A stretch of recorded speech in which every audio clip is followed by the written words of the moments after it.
الزمالك واتحاد العاصمة وخسرنا الكونفدرالية وشكلها كده مفيش دوري. بس مبدئيا كده، الناس اللي بتتكلم على كابتن معتمد جمال وبتشتم في كابتن معتمد جمال، افتكر ان كابتن معتمد جمال هو اللي وصلك للنهائي، وافتكر ان كابتن معتمد جمال هو اللي وصلك تنافس على الدوري لحد اخر ماتش.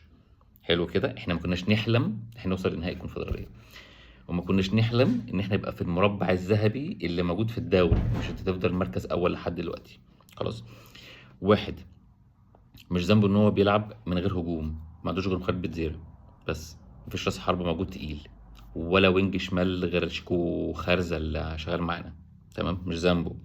مش ذنبه ان هو ما عندوش مركز 10 غير ادم كايد، ولازم كان لازم يلعب ادم كايد عشان ادم كايد الوحيد اللي يقدر ان هو يكلفت اي لعيب ويجيب لك بيلين، وقد كان جاب لك بيلين على طول في اول الماتش.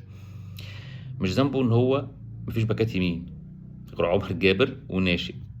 مش ذنبه ان مفيش خط نص.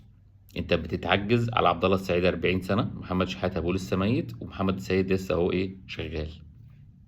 ذنبه يعمل لك ايه بقى الراجل؟